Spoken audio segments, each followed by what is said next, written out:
छोटी मोटी सास बाली लमहर दामाद हो, सिरवा झुकाव बबुआ परछी लीलार हो, सिरवा झुकाव बबुआ।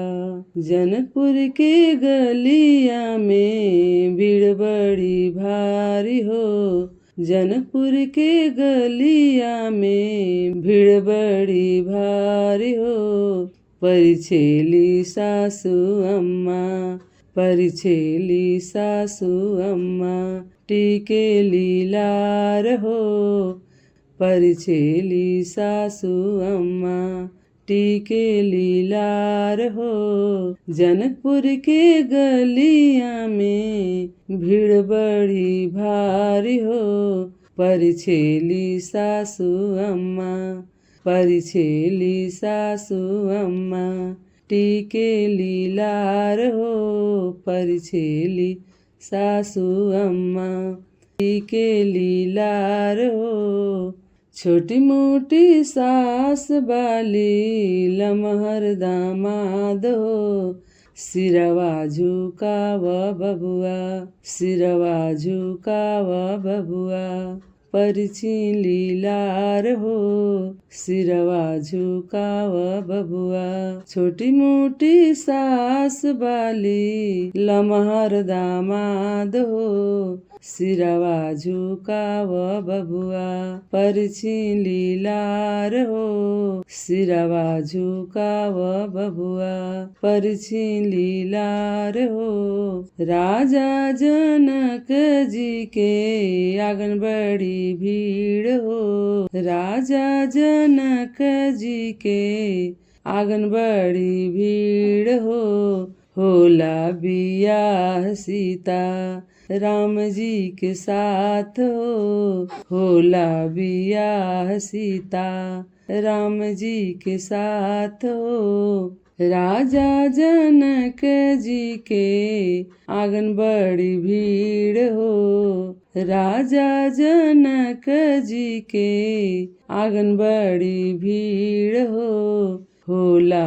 बियाह सीता राम जी के साथ हो, होला बियाह सीता राम जी के साथ हो। छोटी मोटी सास बाली लमहर दामाद हो, छोटी मोटी सास बाली लमहर दामाद हो, सिरवा झुकाव बबुआ, सिरवा झुकाव बबुआ परछी लीलार हो, सिरवा झुकाव बबुआ परछी लीलार हो। जनकपुर की गलिया में भीड़ बड़ी भारी हो, जनकपुर के गलिया में भीड़ बड़ी भारी हो, परिछेली सासू अम्मा, परिछेली सासू अम्मा टीके लीलार हो, परिछेली सासू अम्मा टीके लीलार हो।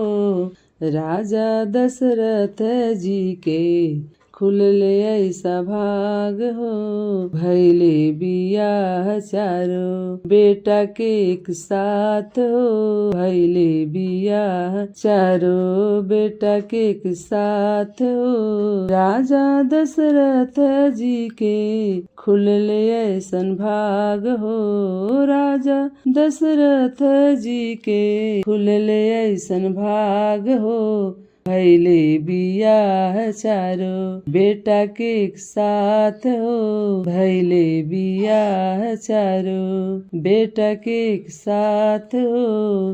अवधपुर के गलिया में बाजे सहनाई हो, अवधपुर के गलिया में बाजे सहनाई हो, राजा दशरथ जी के, राजा दशरथ द्वारे बाजे बधाई हो, राजा दशरथ के द्वारे। अवधपुर के गलिया में बाज सहनाई हो, अवधपुर के गलिया में बाज सहनाई हो, राजा दशरथ के द्वारे बाज सहनाई हो, राजा दशरथ के द्वारे बाज सहनाई हो।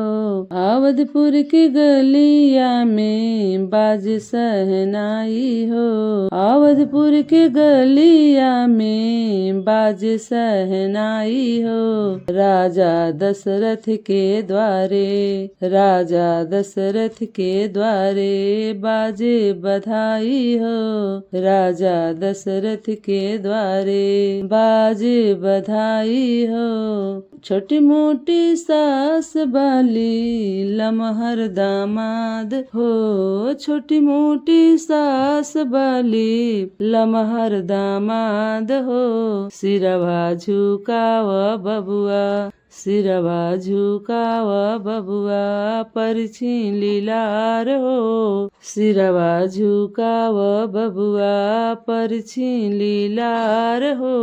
जनकपुर की गलिया में भीड़ बड़ी भारी हो, परिछेली सासू अम्मा, परिछेली सासू अम्मा, टीके लीलार हो, परिछेली सासू अम्मा, टीके लीलार हो।